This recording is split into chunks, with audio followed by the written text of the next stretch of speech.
Hello, and welcome to Keeper's Corner Podcast, where we're breaking down anything and everything Utica City FC related. With your hosts, as always, Matthew Sterling, Michelle Brooks, and Brandon Brooks. Let's go. Hello, welcome to another edition of the Keeper's Corner Podcast. As always, I'm Matt, joined by Brandon. And Brandon, we got another stinker of a game to recap, unfortunately. I don't want to talk about it. Yeah, I know, but we just got yelled at for talking about anything but that game, so I guess we should probably talk. The end.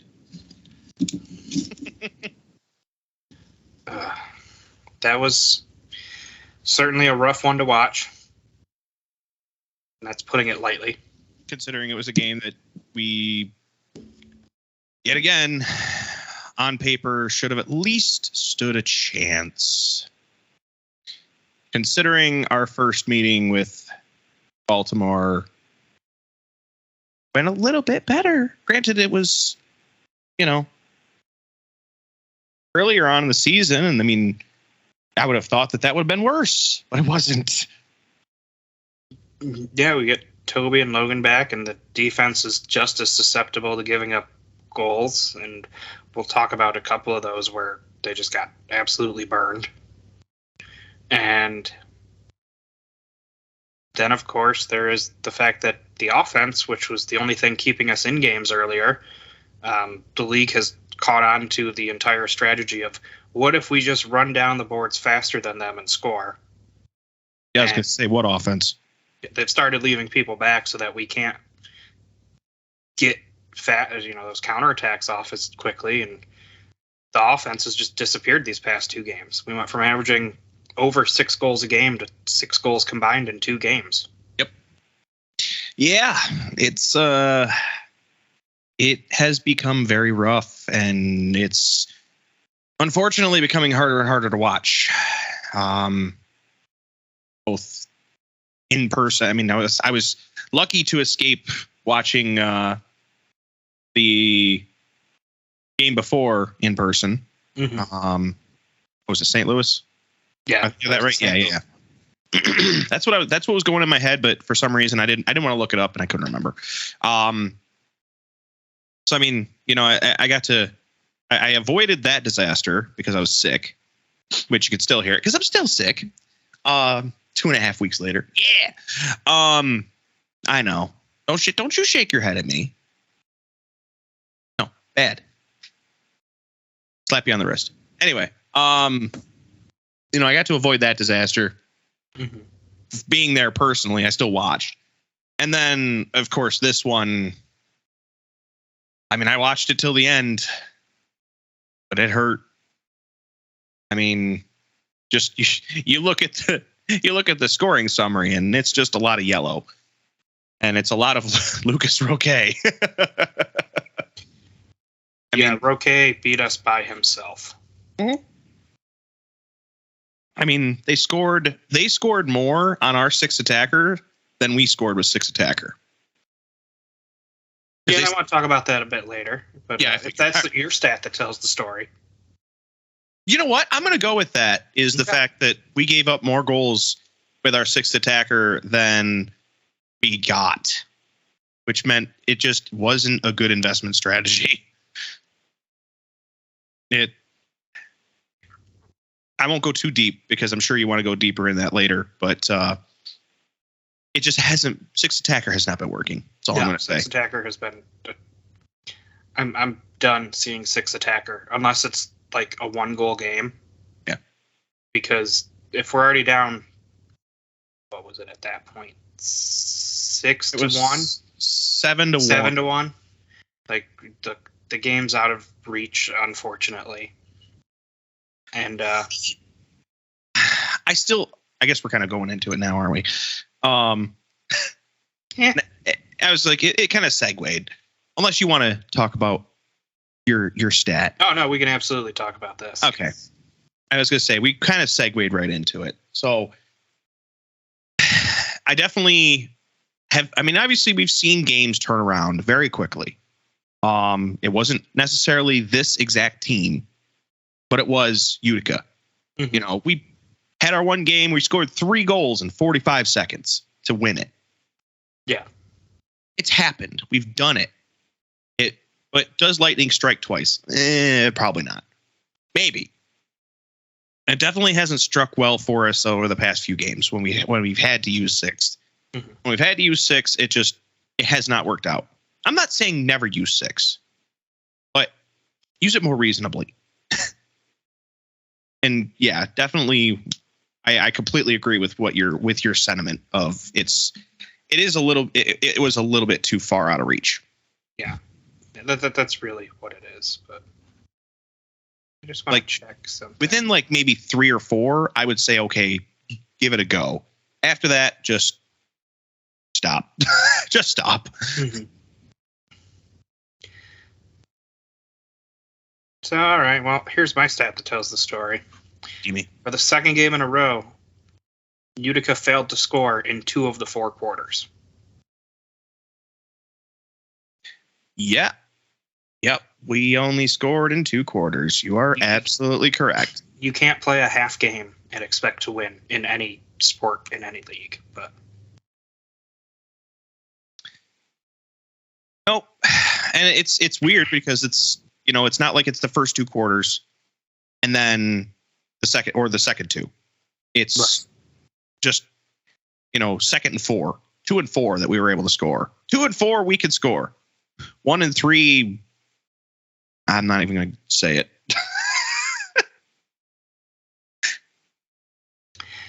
But yeah, that you look at any game around the league, and if a team gets blanked in half of the quarters, half the game, they're not going to stand much of a chance. No. Outside of those random low-scoring 2-1 games that we saw to start the year. But this whole season it's unfortunately looking more and more like last year. Yeah, 3 losses in a row now, 6 of the last 7, with only being broken up with an overtime win, in which we had a 2-goal lead with less than 5 minutes left and still ended up going to overtime. Yes.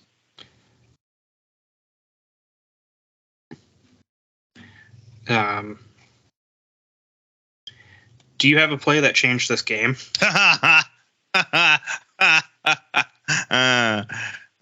Really? Because I have one that set the tone, that really just established what kind of game it was going to be for Utica. Let's go with that. Okay. Because no, there's really not a play that changed this game. It was going down. Let me go look at the play-by-play to get the exact who did what to set it up, because it was first quarter with 10:58 left, or 10:58 gone, so 4:02 remaining. Mm-hmm. Coughlin comes out, gets called for the foul on Thompson. Mm-hmm. Yep.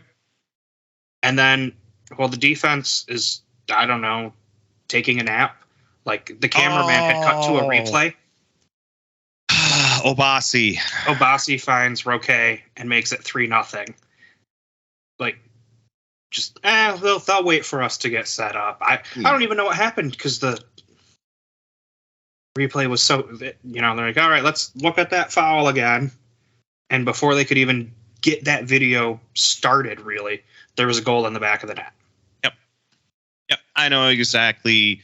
Yeah, that loss of focus and a lack of sense of urgency. And it's the same kind of stuff we talked about last year around the middle of the season, as the losing streaks were getting longer and the playoffs looked further and further and further away. Feels familiar.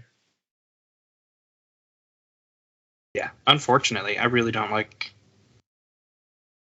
That's flashbacks, man.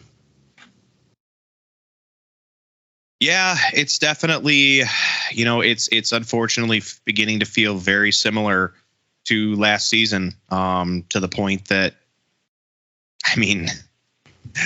we're essentially going down the same road. We are, the only difference is kind of the coaching strategy. Mm-hmm. In reality, that's kind of what it is, we've got We had a defensive-minded coach. Now we have an offensive-minded coach. But ultimately, we are kind of going down the same exact path we were on last season. Yeah, last year the biggest issue was the team couldn't score for the first half. And then in the second half, things kind of got working. Everything looked better. Mm-hmm. But too little, too late. We missed the playoffs.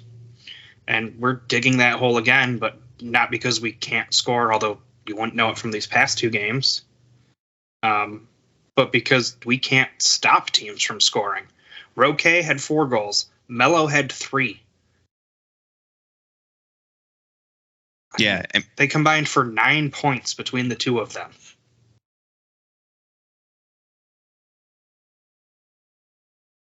I literally can't do anything except sit here and shake my head. It is pain. Unfortunately, watching these games recently, it's not okay, man. It's not.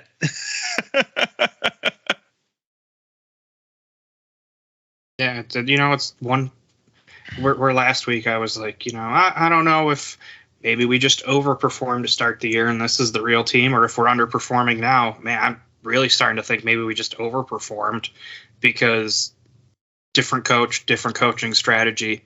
And now as the league has caught on to, oh, well, here's their offensive game plan. Yep.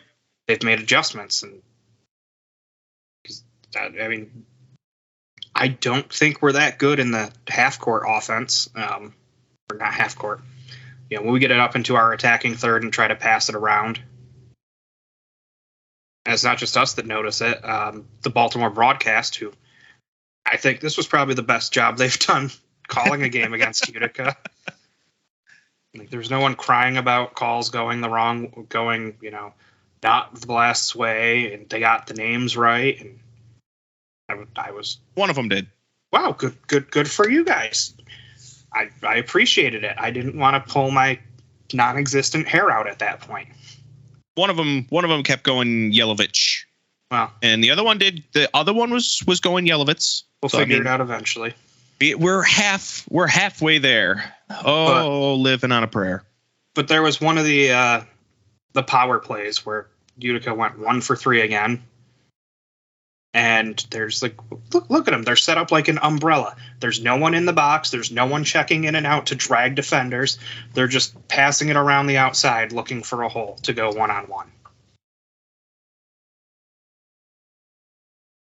We are not dwarves. We do not dig holes. Diggy, diggy hole. And some of our best offense we've seen on power plays is Joey looking for that backdoor toe poke. Yep. Which still works. It works. It works. But that means there's someone going into the box, and there was nothing. Yep. I mean, that was if I remember correctly, that was how we got our first goal in the fourth quarter was a toe poke, except it wasn't Joey, it was Nate. Nate from Gordy, yeah. Yes. And it was 6-on-4. Yeah. It took 6-on-4 for us to get a goal. Our second goal. With our only other goal coming from Timmy that just came in and blasted it now into the blast net. No, that was the one that Coughlin yucked off the glass. Yeah, but Timmy and then Timmy headed it. Yeah, or blasted. He didn't head it. He kicked it. Yeah, it was off his foot. He actually. Sorry, I'm so used to Timmy scoring with his head. It's just assumed. I understand that you think he always scores with his head, especially after his first goal where he was literally laying on the ground. But the guy can score off his foot. Okay. All right. It is possible. It is not. He's not like some unicorn that can only score with his head. But that play right there, I was like, oh, that looks like Utica playing defense, because you had 3 guys for the blast around the box watching the ball, and Timmy just runs right through him to the opening where the ball's going. Yeah. They got caught ball watching. They even the announcing team said it. They got caught ball watching. Mm-hmm. Yeah. So, do you have a play that set the tone or changed the game? Honestly, I can't do much better than yours. Okay. That I mean, that one was infuriating to me. Like, yes, the fact that we all basically just put our heads down and turned away and started walking towards our positions, and it's like, no, you can't take your head out of the game like that, because that's what happens. Mm-hmm.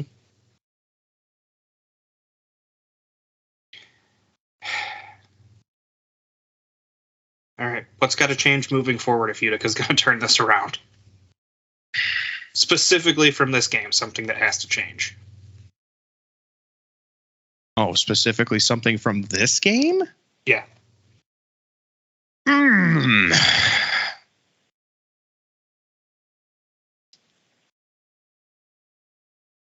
We need to start figuring out how to take more meaningful shots. I mean, and I'm going to call, I think I called him out last week too, if I remember correctly. Calling him out again. Mm-hmm. Christian, what is going on with Segura? I have not seen basically anything on target for him all season. I think he's pressing. It does feel like he's pressing a little too hard.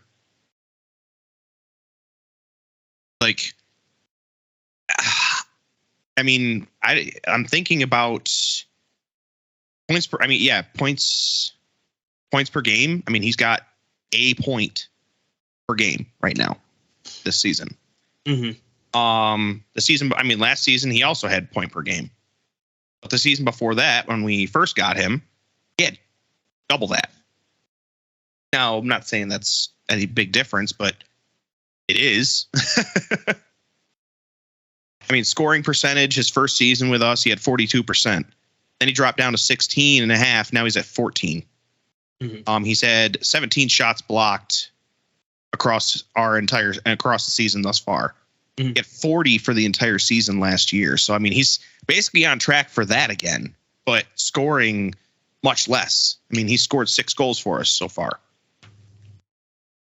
which he scored 25 in his first season and 15 last season. Now, again, we're not through the entire season yet. So, I mean, there's a lot of season to go, but please start now. Please, please, please, please, please, please. I beg you. Like, I love Christian to death. He's a great person. And he's a good player. I still don't agree with him having the 6th attacker on. But, you know, I'm not going to sit here and question Everton either. But, I mean, Christian is a good weapon, but he did make it back one time too. Almost got one of those goals.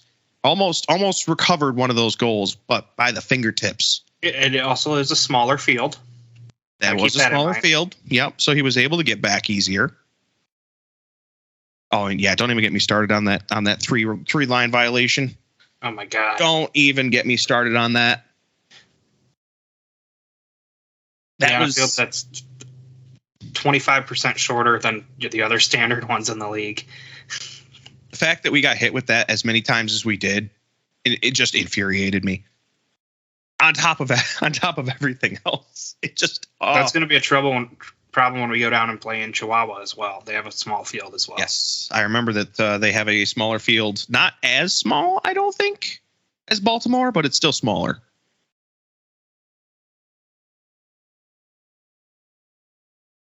I don't know. As far as something that should definitely change,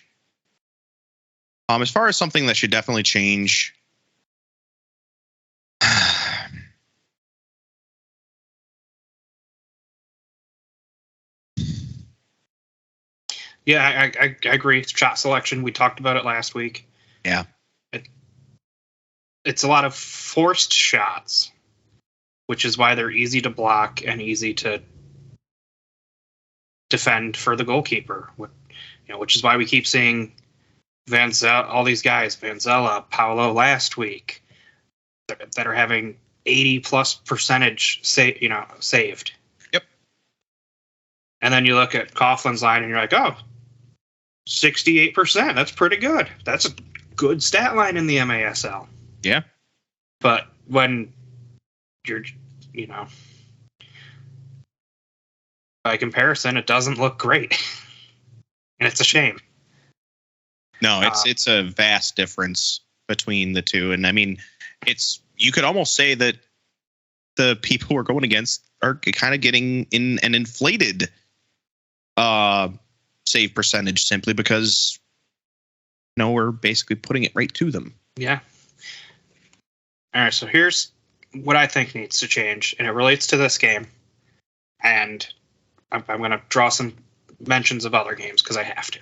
But we need to stop letting one or two people beat us. Roqued had 4. Melo had a hattie. St. Louis last week, SK, hat trick. Mesquite, 2 weeks ago, their guy had 5 goals. Milwaukee, a few days before that, Ian Bennett, 5 goals. First time we played Baltimore this year, Roqued and Donatelli each had hat tricks. It's a team sport. You have to make the team beat you. Not just one person. Yeah. Or 2 people. But, I mean, if you limit Ian Bennett to a hat trick in that game, it's tied.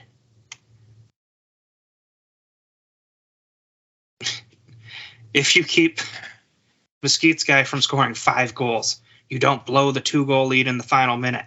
Mm-hmm. Not that he scored those last 2 goals, but you have a big enough lead that you can afford to give up a couple goals in the final 5 minutes. Right. You don't lose that first one at Baltimore if Donatelli or Roqued doesn't get a hat trick.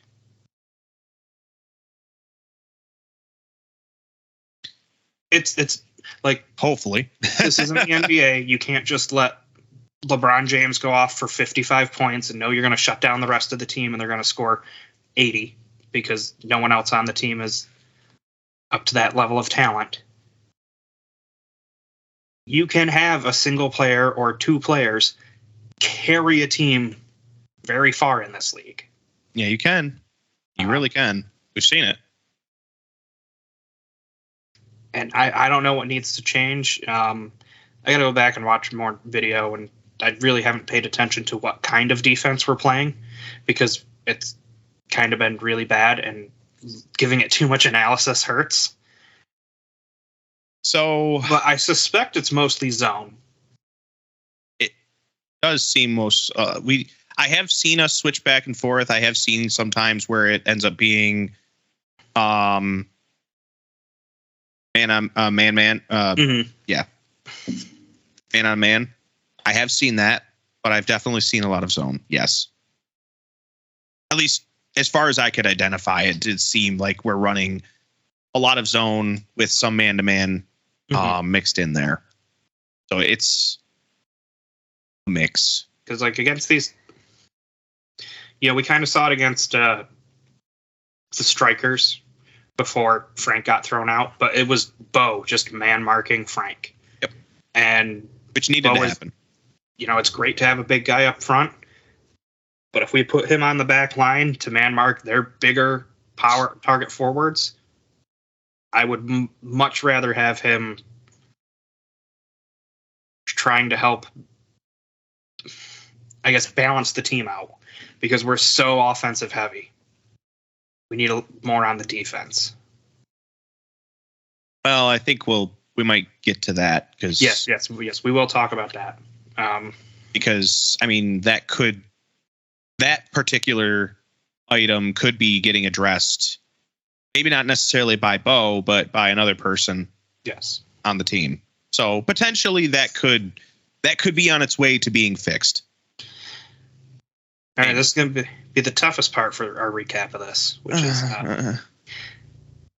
what's a positive to take away from this game? I hate you. I hate you so much. Why do you have to do this to me? This is not what I signed up for. No. We do this every week. I know it's getting tougher and tougher, but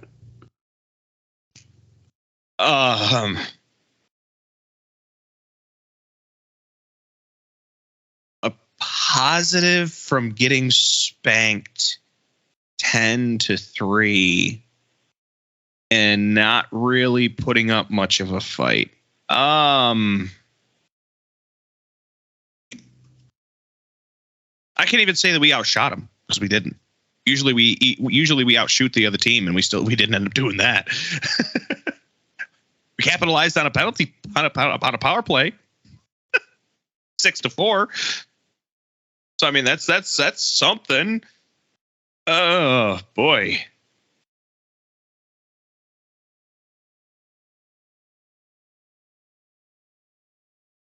This is hurting my brain. The smoke's coming out. Nobody got hurt.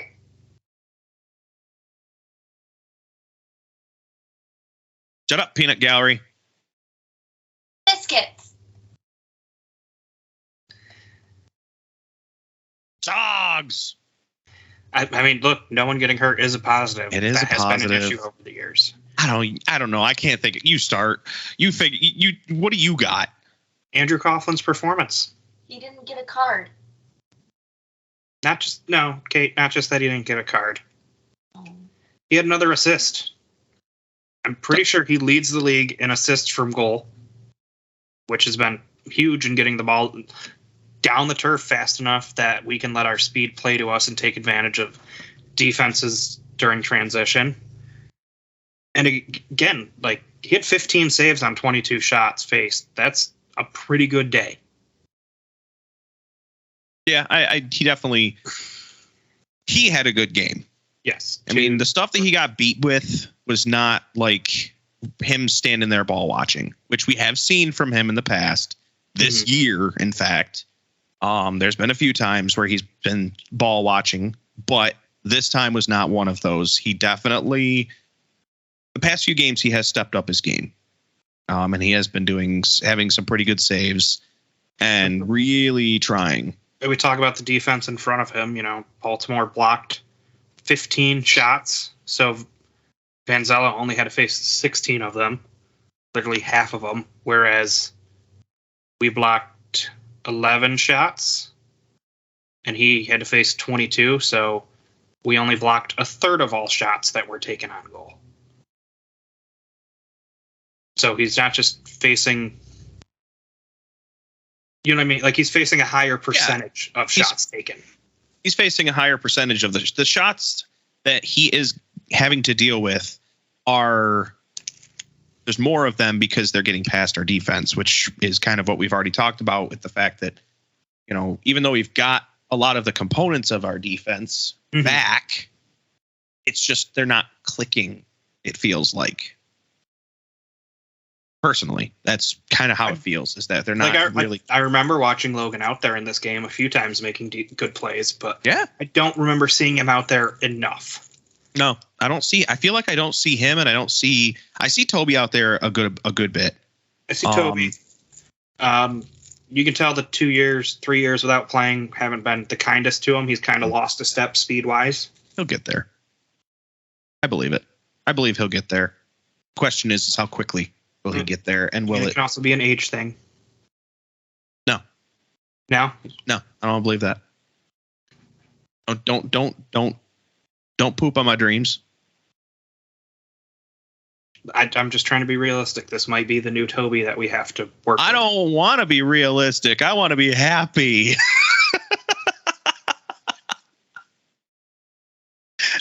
Well, I can't help you with that. This isn't the land of sparkles and fairy tales. Why not? Because Darren Toby's 41 years old. I'm 34. What's your point? Are you as fast as you were 3 years ago? Not a chance. Are you as fast as you were 10 years ago? Maybe. Yeah, because I'm not.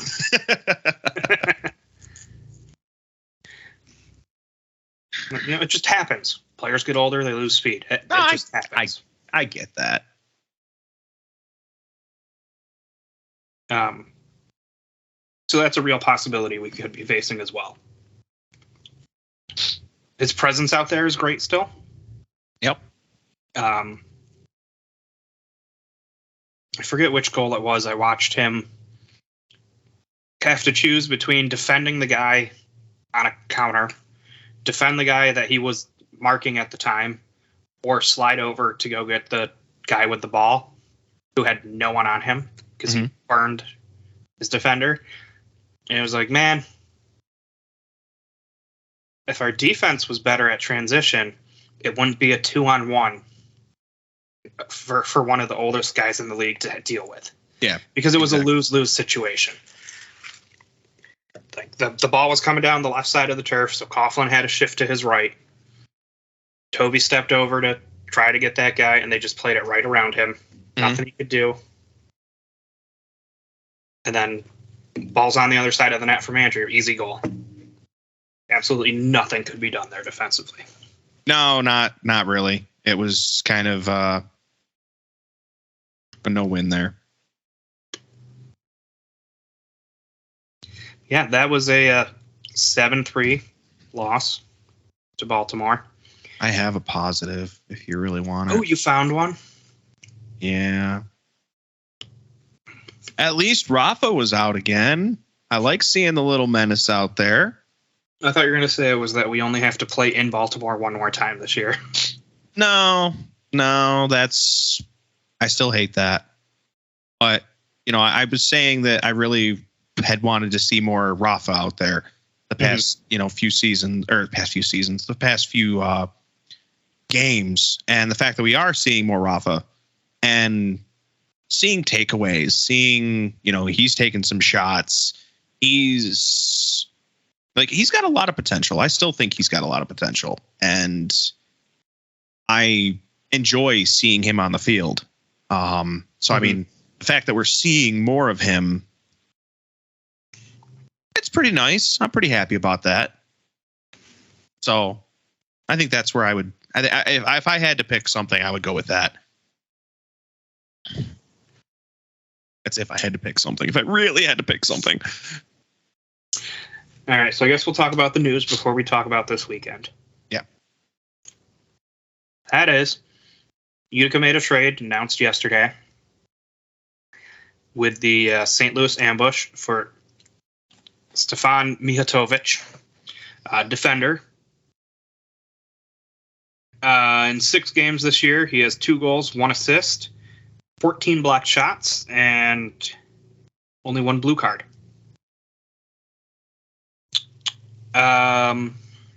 Okay. He's a big dude. He's 6'5", 225. So, we mentioned maybe Bo doesn't have to go to the back line because we have this guy now. Yes, potentially.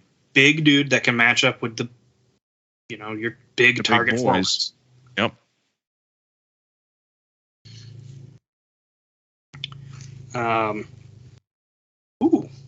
Fun fact, because I'm reading his bio right now.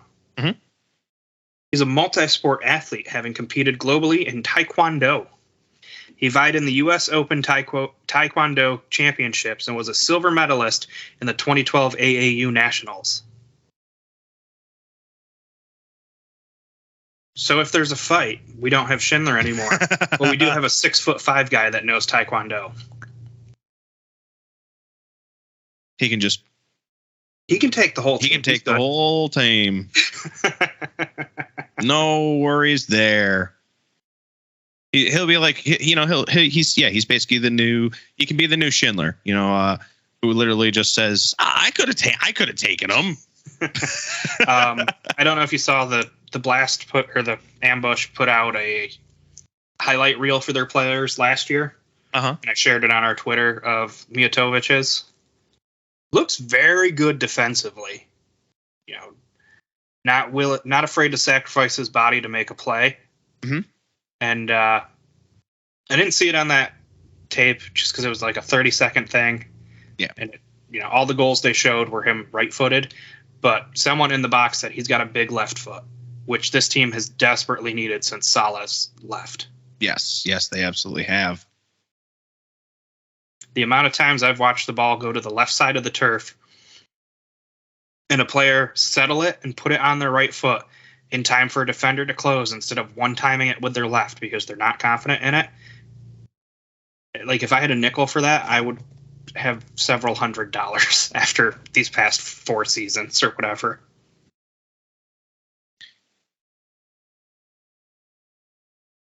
just had a thought, and then it disappeared. You looked like you wanted to say something, and then just gone. Was my candy cane distracting? No, because it was about defense. It was about defense win championships. No. Oh, I know. I got it. There, I sparked it. No, I mean, winning is kind of what brought it back. So here's what I'm beginning to think it might be happening. Mm-hmm. Part of the reason why I think we might be struggling on offense is because we're afraid to commit. If you've noticed back in the beginning of the season when we were scoring a lot of goals, before, as you said, they started to kind of figure out what we were doing. We were more committing to that side of the field. Since we've been getting scored on, since we haven't had a fallback, we haven't had a defense to fall back on. We haven't been committing as much to that field, and so we've been sitting more in the midfield and setting up our little passing umbrella, as you called it. And that's kind of where we've been settling at this point. If we can get a stronger defense to fall back on, I think we can more heavily commit to offense and push the envelope harder. I really think that. I think that is it just kind of dawned on me. And I think that is a distinct possibility. Is it 100% right? No, probably not. But it's a thought. It's an idea. Well, look, he made his debut with the team today, Wednesday. Was able to make it into town for training. That's big. Just getting a few days of familiarity before Sunday with Baltimore instead of just being thrown into it.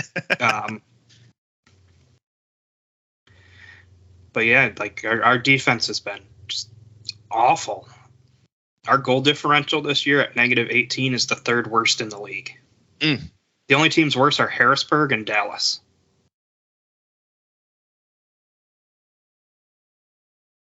I hate that.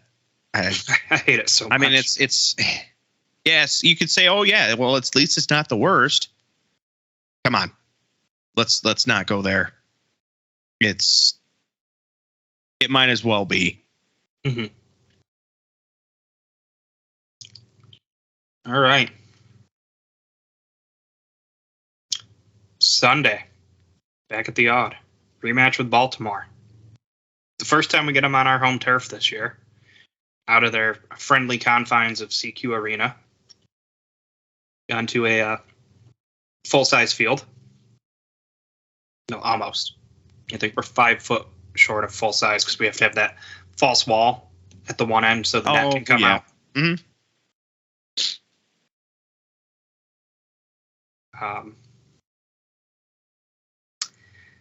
Can Utica pull it off? I've said it all year. The Odd's different. Being on your home turf is different. People who say there's no such thing as home field advantage are crazy, in my opinion.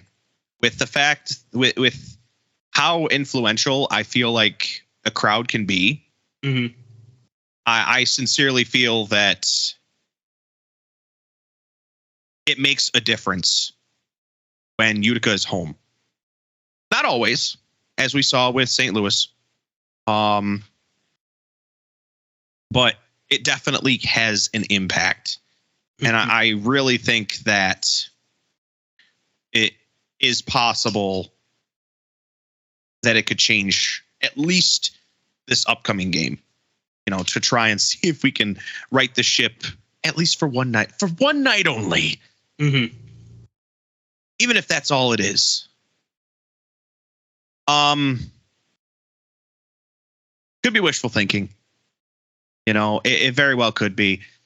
But I think if us as fans go in and give them everything we have, cheering, supporting, just trying to get excited, even if it's over nothing, I feel like we can at the very least attempt to influence them to want to perform. It's just probably wishful thinking, but hey, it's what I got right now. That's all I got right now is wishful thinking. Well, here's the thing about the crowd. Last time it was the Bills playoff game. So I'm sure some fans weren't there because of that. And they were distracted. Mm-hmm. But fortunately for Utica, Buffalo did what Buffalo does. And they came up short in the playoffs. They flubbed it. Mm-hmm. And so we don't have to worry about people being like, well, I want to watch the Bills play. But it is championship weekend in the NFL. And Eagles fans are pretty common around here. True. And Giants fans hate the Eagles, and they'll hate watch that. Giants fans are fairly common around here. And they play at 3 o'clock. So I think we see a slightly under average audience again. Oh, yeah, we play at 2 o'clock. Yes. Yeah. You'll be there at least. I'll be working. But. I mean, I'm hoping to be there. I don't see any reason at this point that I won't be. I'm definitely. I'm sorry. I'm definitely only going to go if I'm not sick. Mm-hmm. But I mean, lately I've been feeling all right, a lot better than I have been. So I don't see any reason why I won't be there. Mm-hmm. So I mean, we can at least have one loud voice.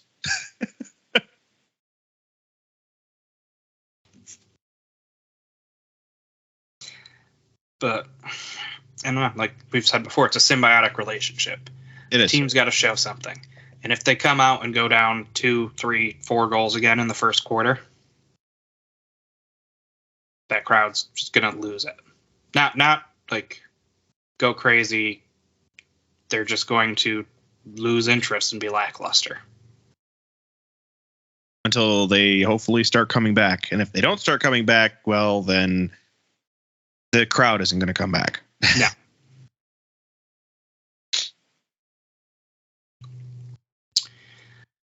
I mean, we're familiar with this team. We play them 6 times a year. We haven't beaten them since before the pandemic. Nope. Does that change on Sunday?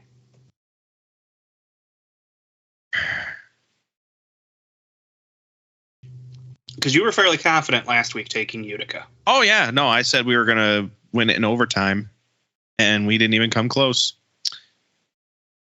Honestly, I think we fall short. I can't be optimistic this time. I was last time. This time, my pessimism is hitting me hard, and frankly, I just think that we're gonna lose.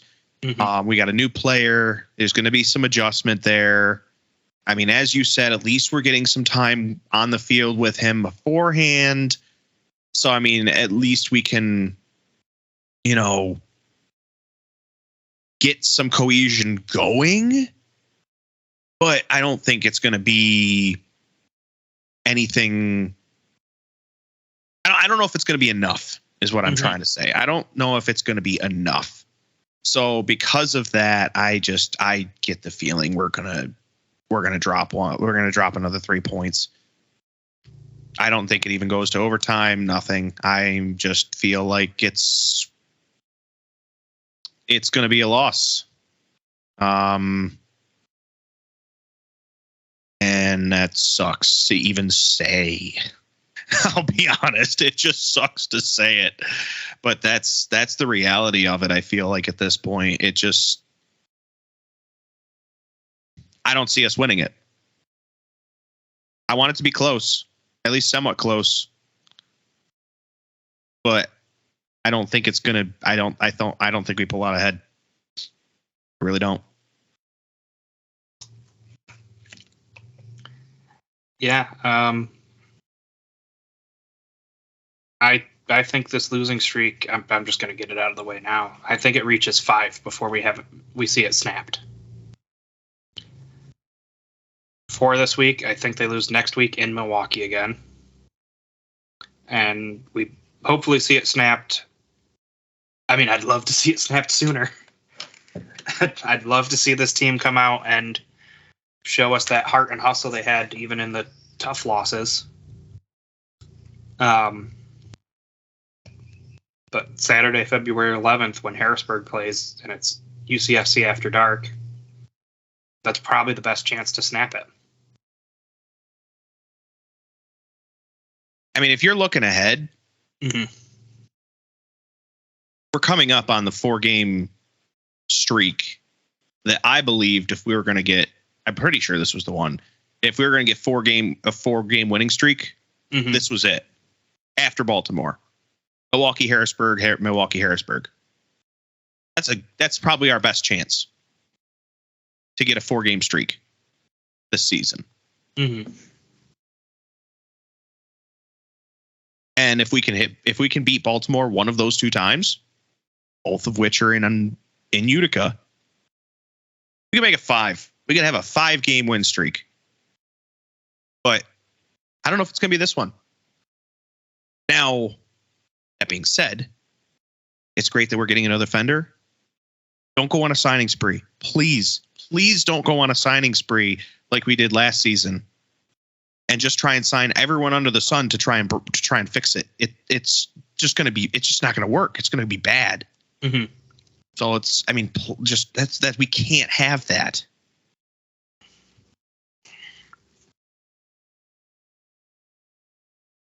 Yeah, last year was more of like, we'll just get other veteran players that can't keep up with the young guys who are beating us now. And this year, we were like, all right, we're going to let a bunch of our veterans walk. We'll keep a bunch here.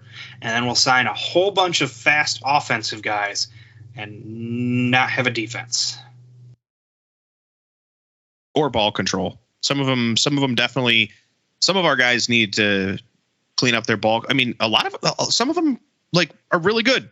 We've seen Isak. Isak has amazing ball control. I still, talk him up a lot. He still has a few moments where you can tell his speed gets the better of him and he loses the ball. Yes, he's still not a seasoned veteran, but he's definitely getting there. Another one that I feel doesn't have the greatest ball control is Hundelt, honestly. I've seen the ball get taken off of his foot a lot. I feel like we lose the ball when it goes to him. We lose it a lot, more often than not. I mean, he's done okay for us, but I do feel like we've watched the ball go the other way when it ends up going to him. So a couple things I feel like those guys definitely need to improve their ball control. The passes are still a problem. We still have to clean those up. A lot of them feel like they're off target, too fast, too slow, too far behind, too far ahead. Just a lot of minor things that if we could fix them, I just think we would be in so much better shape. And I know they can. I know they can fix them. These guys are good players, all of them.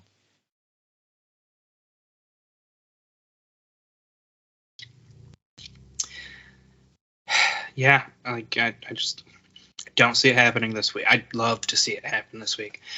There's nothing better as a sports fan than your team beating their rival. Yeah. Even though the rivalry's died, I still love when Syracuse beats Georgetown. I mean, Yankees and Red Sox. Nothing like Boston losing in Fenway. And I'm sure you feel the same. I ought to slap you. Well, I'm sorry you picked the bad team to support. I didn't really pick it. I got thrown at it. But that's neither here nor there. You're a free man. You can choose your teams. Just not the Mets. This ring on my finger does not say free man. I hope Michelle listens to this. Love you, Michelle. Should I text her now or later? When the game happens on Sunday, I hope it's closer than the one in Baltimore. I really do. And I really should have done this information beforehand. But I'd love to know what Baltimore's splits look like for goals scored at home versus away. They are 1-2-2 away from the friendly confines of CQ Arena. So, it's not all hope is lost yet. But Utica is one of only 3 teams with a losing record at home. The other 2 are Dallas, who hasn't won a game, and Harrisburg. So we're not in good company. No, it's not. It's not good when the only thing you can say is, hey, we're better than the 2 worst teams in the league. One that hasn't won a single game and one that has beaten people that we haven't beat. Yeah. I don't know why Baltimore really struggles on that rock turf there at Harrisburg. It's too big. It's too open. It's the horse poop. They're too used to Old Bay and seawater, and then they have to get horse poop and dirt. Dirt throws them off. Got that dirt. Yeah, so we're both calling it a loss. Yeah, I'll be honest. I don't even know if I could give you a score at this point. I mean, I have no idea. It's so all over the place. Will the offense show up? Will the defense adjust? No idea. But we do have a question on our voicemail from the FC Fanatic, so I will let that play here. Hello, folks. It's your old pal, the FC Fanatic. My question to you is the following. On a scale of 1 to 10, 1 being not impressed, awful, 10 being great, how do you think the team looks as a whole right now? I'll give it half. I think the offense is looking good. I think the defense is a little suspect, but with the addition of Mijatovic, I think it'll be better. So I'm going to give it 6.5. What do you guys think? I can't really argue that number. I would go with a 6. I feel like we've shown potential. We've shown potential both on offense and on defense. Potential, not 4 quarters of potential, but potential all the same. We have definitely shown. I mean, our first game against Baltimore this season, I was like, wow, we've really turned this around. We didn't win, but we didn't get blown out. We only lost by 1. And it was just like, wow, okay, we're back where we should be, dropping every other one basically to Baltimore instead of dropping all of them.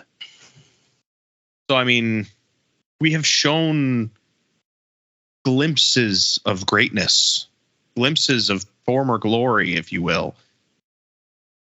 And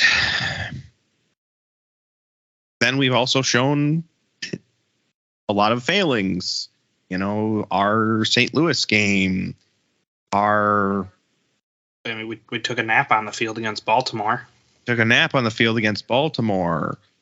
I mean, that first Florida game. We almost dropped our first Harrisburg game. Mm-hmm. I mean, yeah, the Florida game. The first one was bad, but then the second one was good. The second one at home, we yet again showed potential, and we just couldn't finish. I feel like if we could just put on our finishing shoes and keep them on all game for the offense and keep our defense rolling for a whole game, I think we could do a lot. There's definitely potential. I feel like these guys can pull it off if they really, really want to. So, yeah, I still think, the potential's there. They just haven't shown it. And so that's why I think a 6 is fair. No, you guys are both more positive than I am. I'm at a 4. Ooh. That's being generous. I don't know if the offense is going to show up week to week now. Hasn't shown up the past 2. Hasn't shown up in 4 of the 6 games, so like 50% of the time. Well, yep. I mean 40%, but week 11, so who knows? The only reason I can say our special teams have improved is because 33%, which is what we're converting at on the season on power plays, is somehow better than what we were last year, which was 23%. Yeah, we have been converting on power plays. The offense hasn't shown that it will adjust to defenses figuring them out. Our defense is still a work in progress. We've had it. I mean, it's been in flux this whole time. 1 week we didn't have any defenders. So yeah, almost like the roster was constructed really poorly for the second year in a row. Not to point fingers, but to point fingers.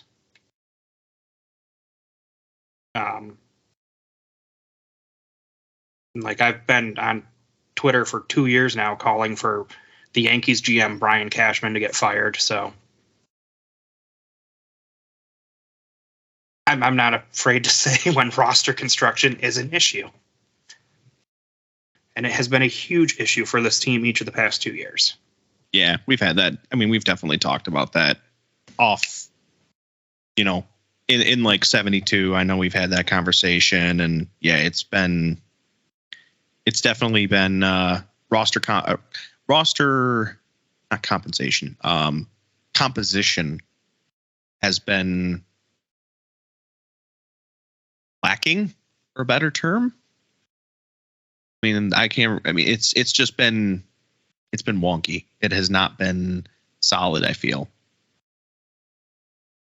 This year we're just very swayed towards, the offensive mindset. And now we're kind of starting to counterbalance that.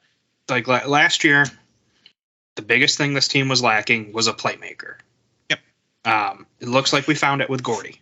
Yes, I agree. He has been hugely essential at creating opportunities for other people and capitalizing on them. He creates them for others, but he also capitalizes on ones that he's presented with too. Yes. I mean, last year, if we had Diegues, that might have changed things a bit. Unfortunately, we traded him back to Florida for fishy visa reasons. And he remains there to this day. But we didn't go get any playmakers last year. We brought in 2 guys that felt like at the time I was like, oh, these are just trial runs to find out who meshes well with the team to become a head coach, because at that point it was everything's on fire and this team is falling apart. Mm-hmm. And I was like, you know what, just trade away any veterans that you can get talent for and let's get some draft picks and some young guys in here. Well, we didn't do that. Things turned around in the second half. It was too little too late. It was too little too late. So moral victories aside, it was a failure of a season. And at this point, it's shaping up to be another failure of a season. Because I would understand if we fully committed to a rebuild. And you kept 3-4 veterans around just to help shape the team. But we kept half the roster as veteran players and half the roster is guys with playing in their 3rd year or less in the league. Yeah. And anyone playing 3 or less means that they didn't get a full season the first year. And now here we are in February or in January, almost February, going, I guess we should go get a defender.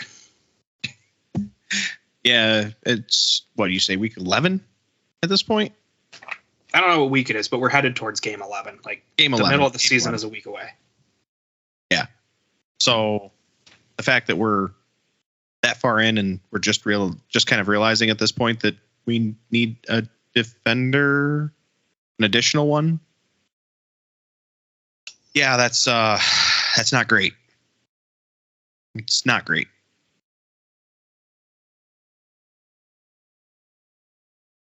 Now, is there talent there? Yeah, but it's very, very, very raw, especially on the offensive side. Because, like we said, we've got Q and Ronnie and Andrade and Fernandez, and I mean, I'll throw Timmy in there because it's really his second full season. He got cut short that first year, didn't play a whole lot. He was still learning the game. The majority of our offensive players are new guys. Yeah. And there is potential. There absolutely is. But I don't see it coming to fruition this year. This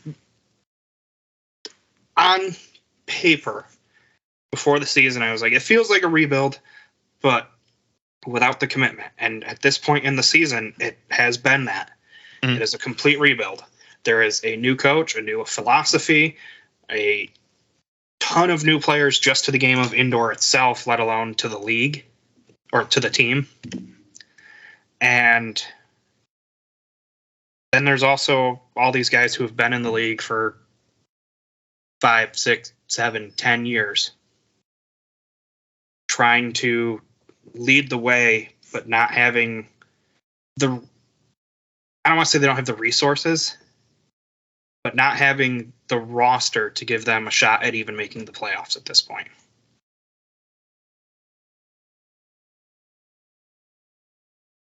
Yeah, playoffs are looking further and further away at this point. I mean, they basically look like a distant dream. And I kind of said this I said this mostly because of the on Twitter. I said it about the lack of like specialty jerseys for Utica since the first season. But it feels like the soccer team is just kind of like the Cinderella of Rob Esch's teams, you know.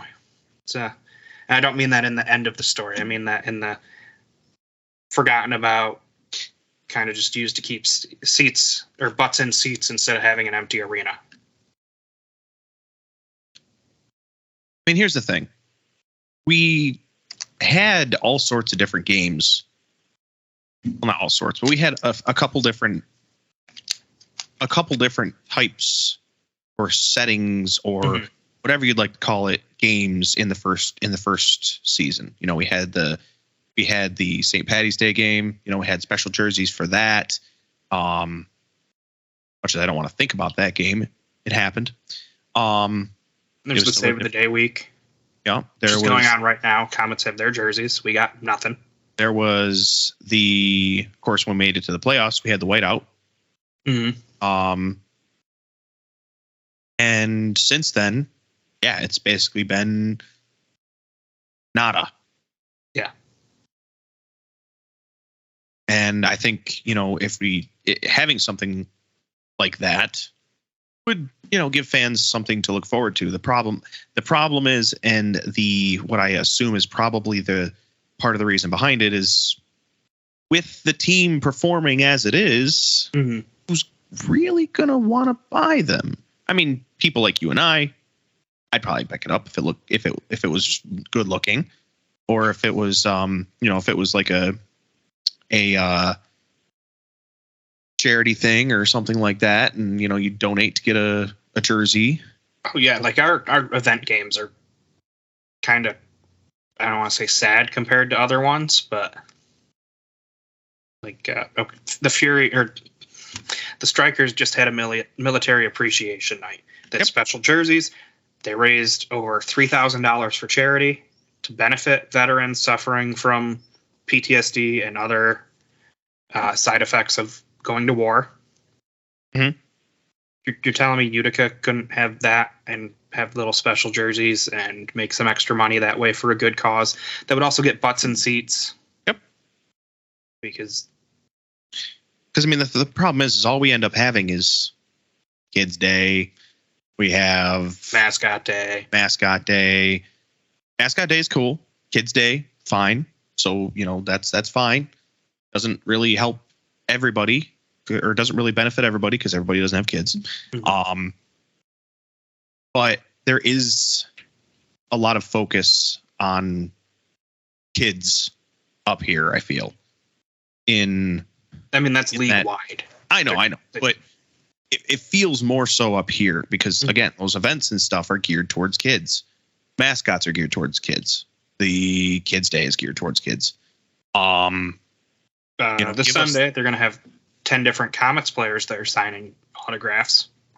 Which that kind of tries to bring both. Mm-hmm. Tries to bring both together. Why not have an AHL day and go with black and red on the blue turf? Be kind of neat.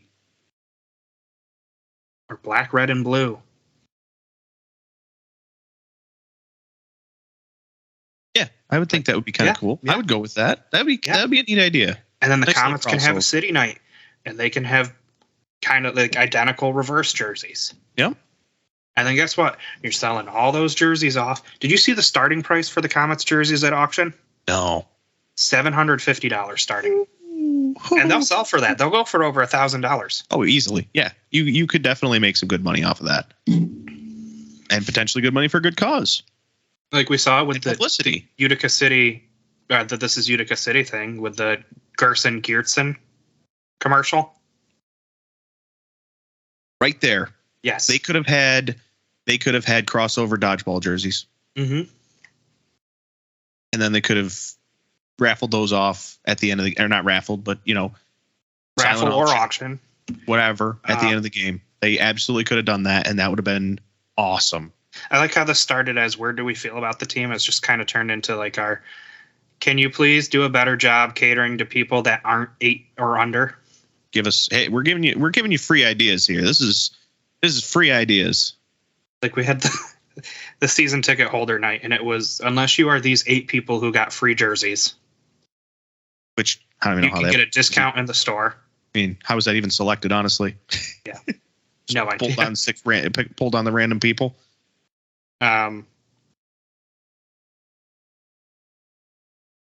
Which, hey, cool to those guys to get their jerseys and go home. And pins, which just let people know that you were a season. Do more pins. You got 12 home games. I like pins. Give me a mascot pin. Yeah, I'm good. I like pins. Pins are good. Give you just some little stuff. But like I said, it just feels kind of forgotten compared to the Comets.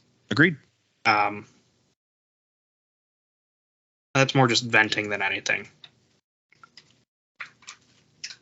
But I guess I was trying to use it to start with like a comparison to being a Titans fan this year. Mm-hmm. The GM was fired mid-season, and the owner flat out came and said, "We've made it to the playoffs for 6 years.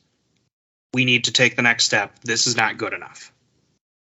And then said, we've had some issues with players, missing draft pick, getting draft picks wrong, bringing in players that don't fit the culture or don't have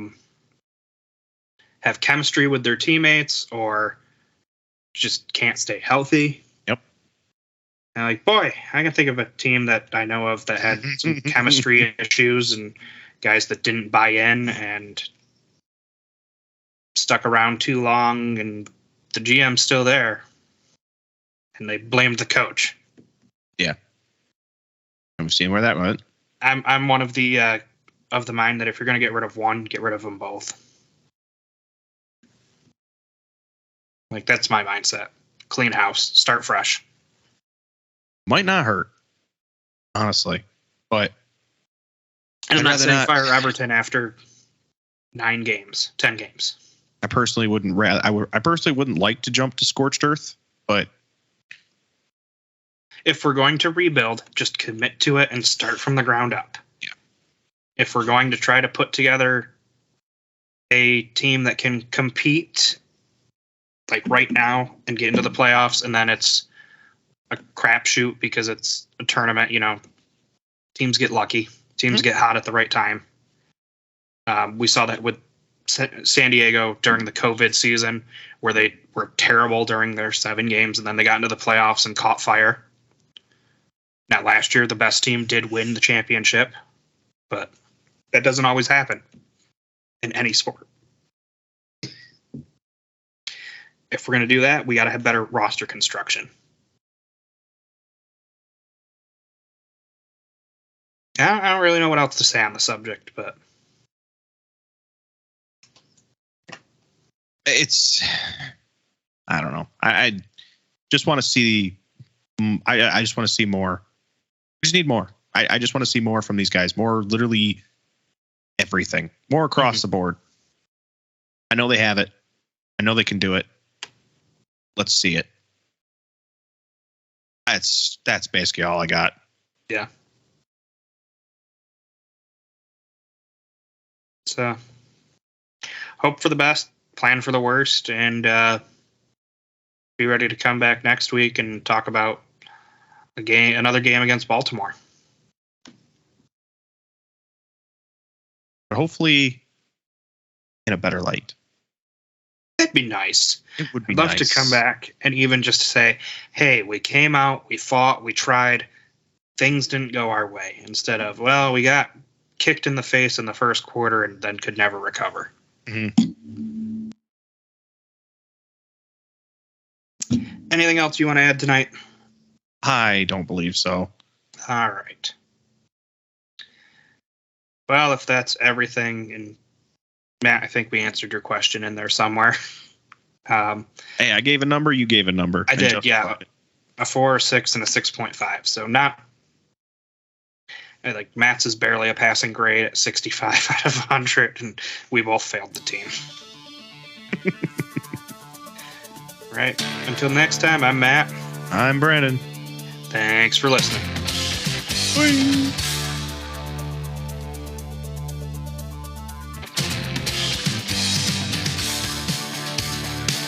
Hey everyone, thanks for listening to the Keeper's Corner podcast. Be sure to subscribe wherever you listen to us so you never miss an episode. If that podcast app also has reviews, be sure to leave us 5 stars to let us know how we're doing and reach a larger audience. It really helps us out. You can find us on Twitter, Facebook, and Instagram at Keeper Corners Pod. And you can always find us there talking UCFC soccer. Thanks again for the support. It's truly appreciated.